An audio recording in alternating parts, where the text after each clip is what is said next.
In the world of Japanese engines, some become legends immediately, while others take time to earn their respect. And then there are those that start as heroes and somehow become the butt of every car meet joke. The Nissan VQ engine knows this story all too well. Today, mention a VQ and you'll hear about trumpet sounds, oil consumption, and drift tax. But rewind to 1994 and you'd find an engine that was changing the game. This is the story of the VQ30DE, the engine that started it all.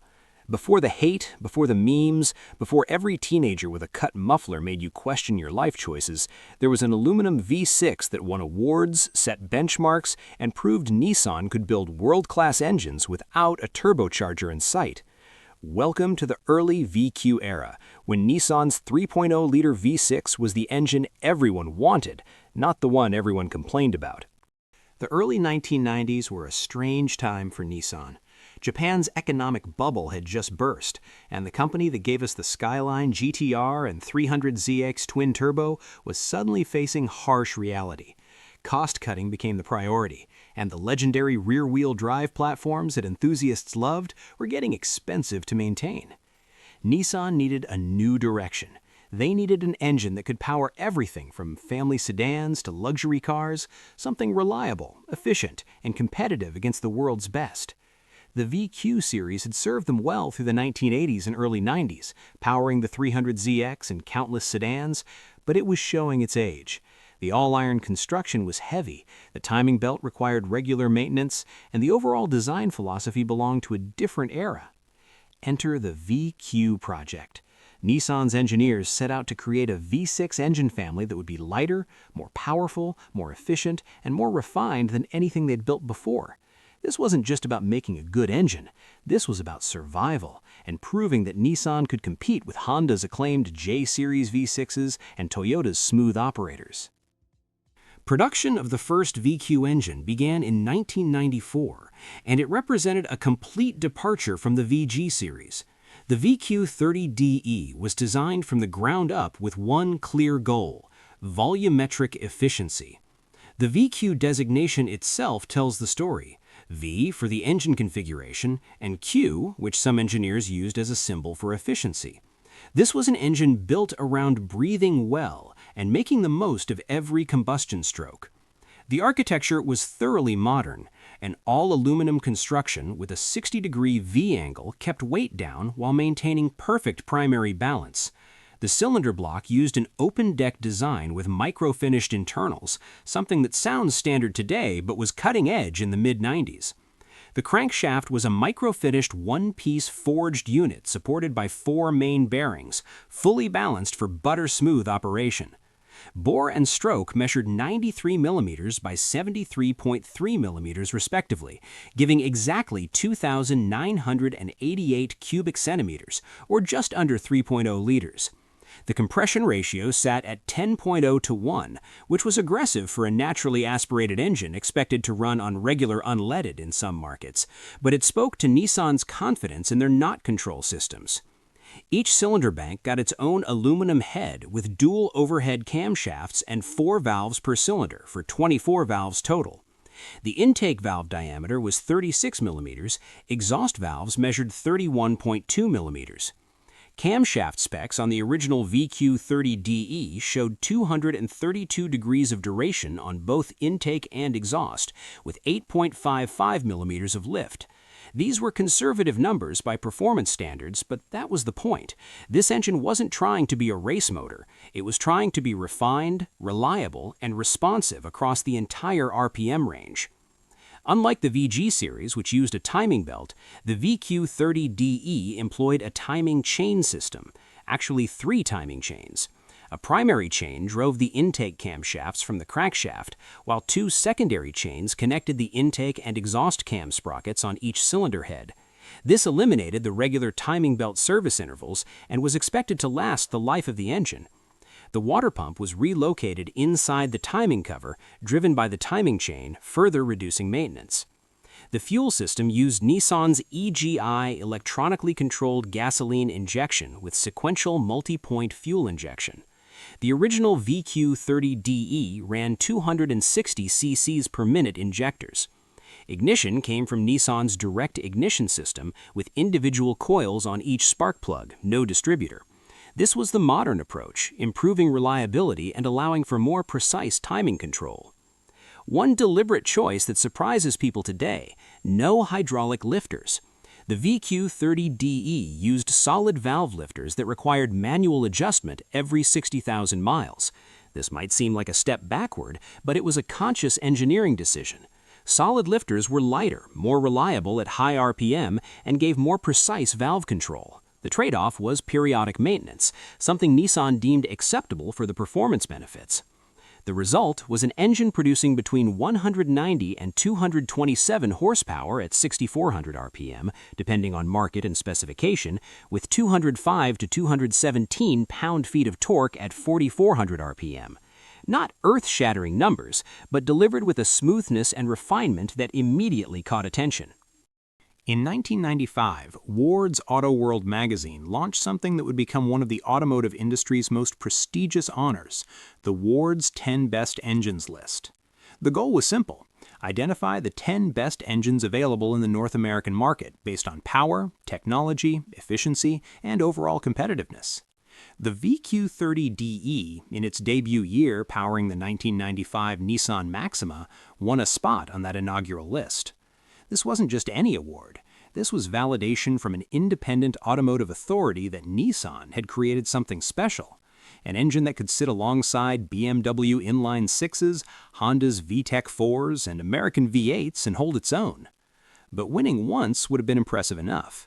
The VQ30DE won again in 1996, and 1997, and 1998, 1999, 2000, and 2001. 7 consecutive years. The VQ family as a whole would go on to win 14 consecutive times from the list's inception until 2008, with 16 total appearances, a record that still stands. What made the VQ30DE so award-worthy? Reviewers consistently praised its smooth power delivery, the linear torque curve that made it feel stronger than the numbers suggested, and the refinement that was simply uncommon in V6 engines of that era. The engine felt expensive, sophisticated, European even. In the Maxima, it transformed what could have been just another front-wheel drive family sedan into what Nissan marketed as a 4-door sports car. And for once, the marketing matched reality. The manual transmission Maxima with the VQ30DE could sprint from 0 to 60 miles per hour in 6.6 seconds, with a quarter-mile time of 15.2 seconds at 92.4 miles per hour. These were serious numbers, and they came from a naturally aspirated 3-liter V6 in a comfortable sedan. The VQ30DE found its way into a diverse range of Nissan and Infiniti products, proving its versatility.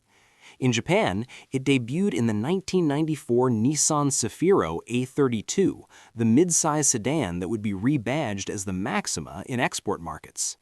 The Safiro was a spiritual successor to the rear-wheel drive A31, but moved front-wheel drive to save costs.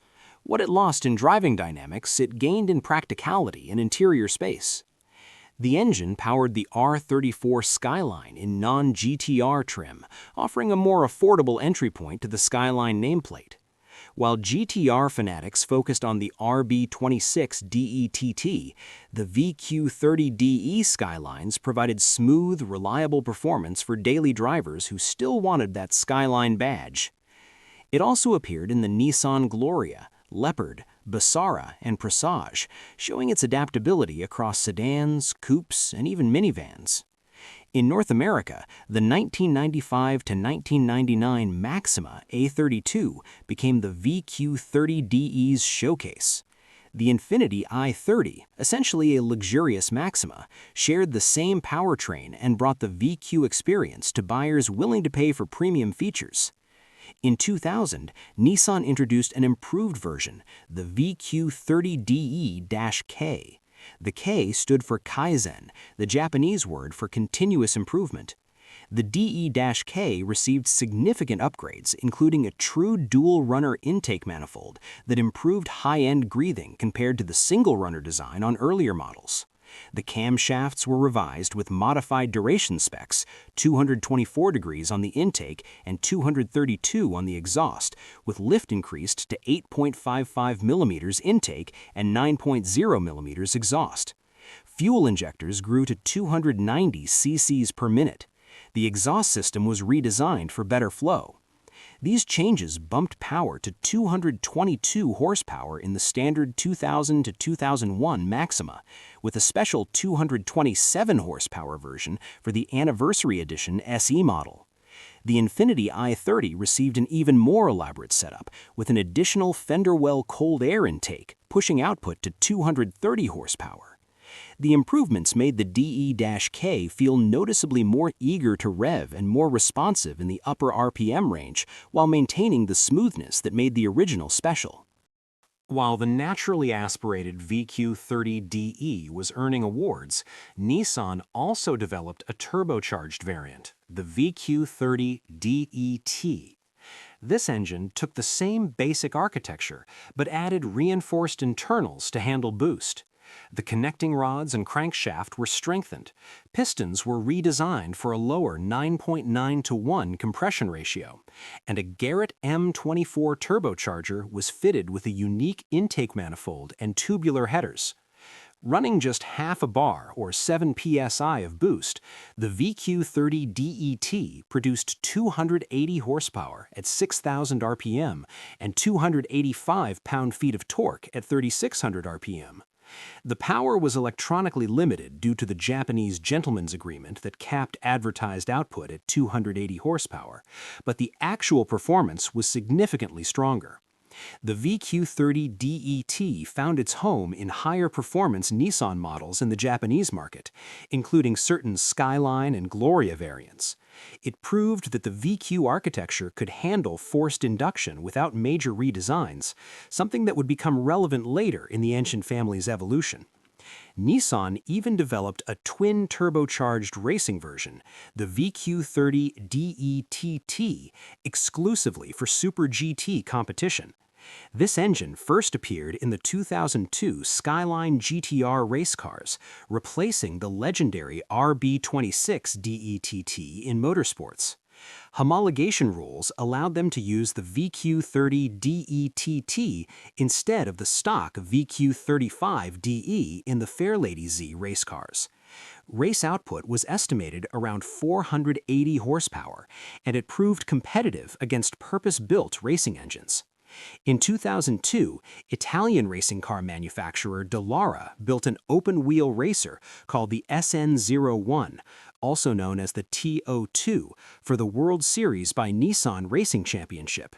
This car used a naturally aspirated VQ30DE tuned to produce 420 horsepower and 317 pound-feet of torque.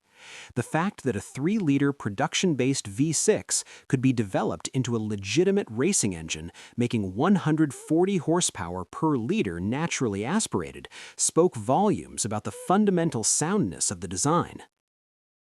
In an era where Japanese reliability was assumed but German engineering was respected more, the VQ30DE proved the refinement and durability could coexist.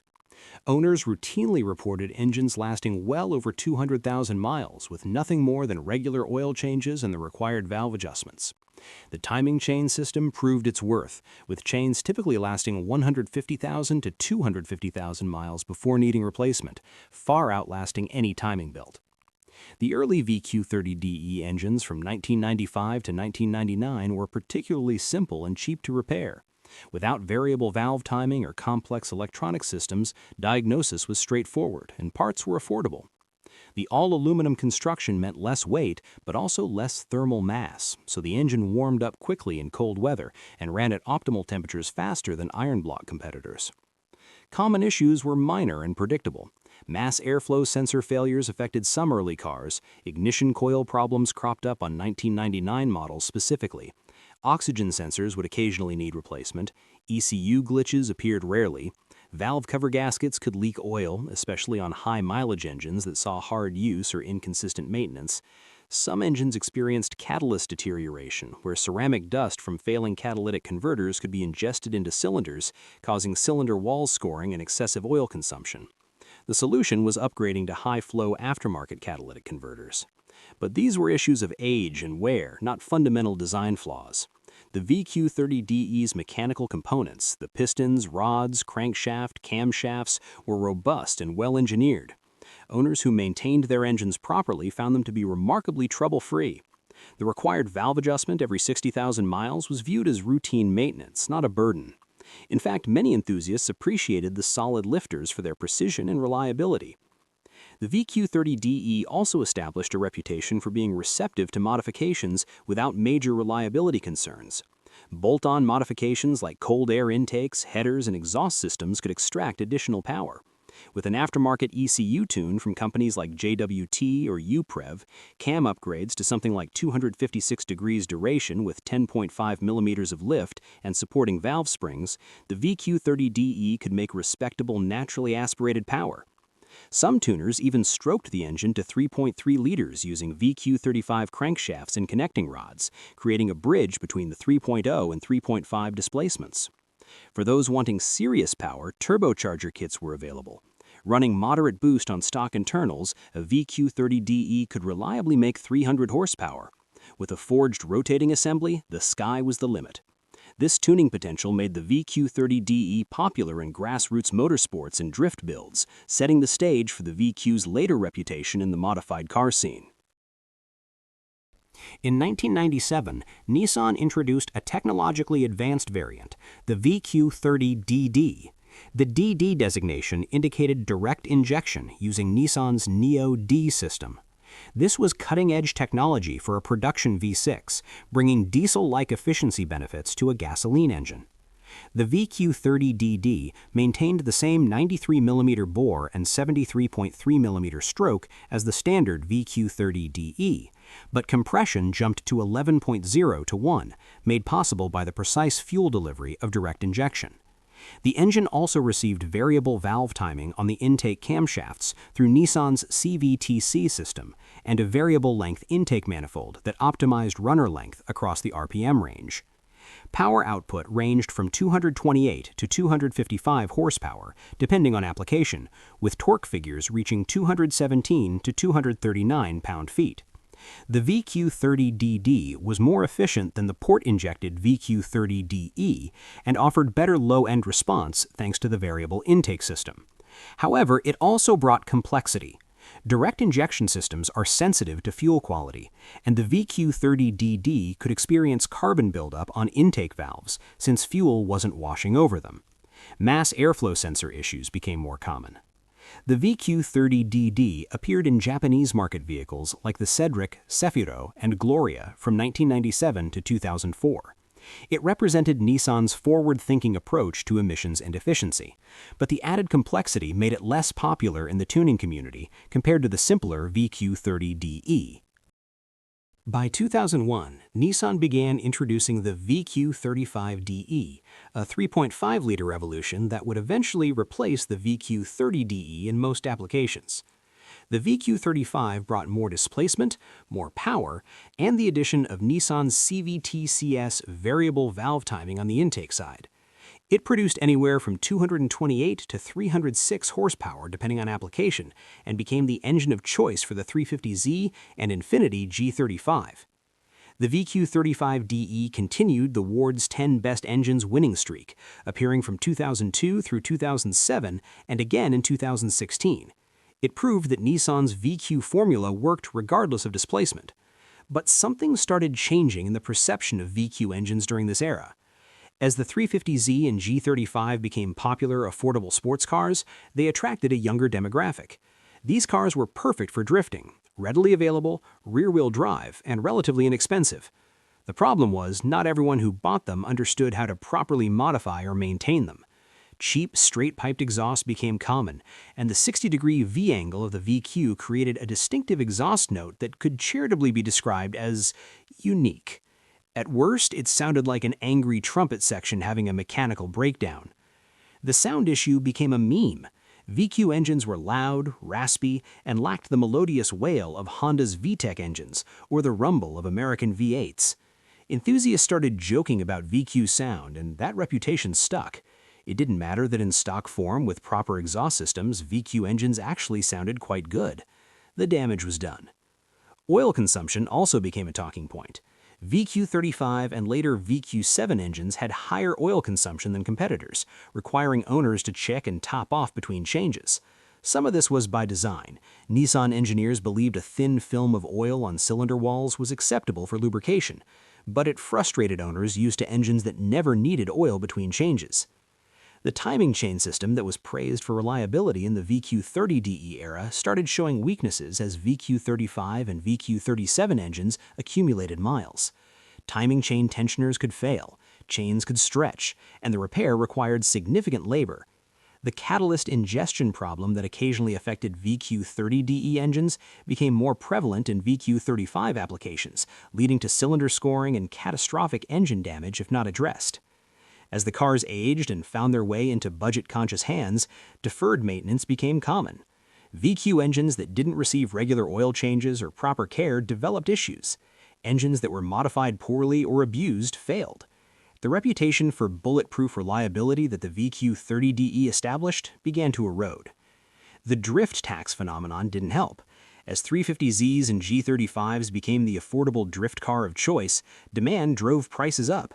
Clean examples became expensive, while clapped-out cars with questionable modifications flooded the market.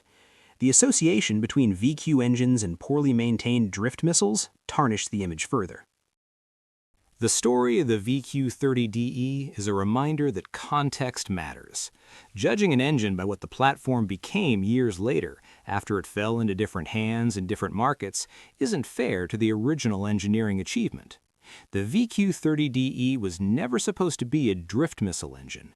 It was never designed to be straight-piped and thrashed by high school kids. It was engineered to power premium sedans with smoothness and reliability, and at that mission, it was exceptional.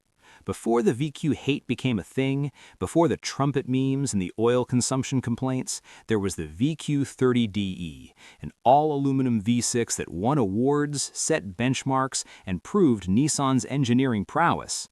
It powered cars that people genuinely loved to drive, engines that routinely lasted over 200,000 miles, and it did all of this while being affordable and accessible. The VQ family went on to become one of the most successful engine families in automotive history. 16 appearances on Ward's 10 Best Engines list, countless vehicles sold, millions of miles driven, and it all started with the VQ30DE in 1994. So the next time you hear someone complaining about VQ sound or VQ problems, remember the early era. Remember when the VQ30DE was the engine everyone wanted. Remember when Nissan built an engine that competed with the world's best and won. Because before the hate, there was excellence, and that excellence was called the VQ30DE. This was the story of the Nissan VQ30DE, the engine that started a legend before the legend became a meme, an engine that deserves to be remembered for what it achieved, not what others made of its successors.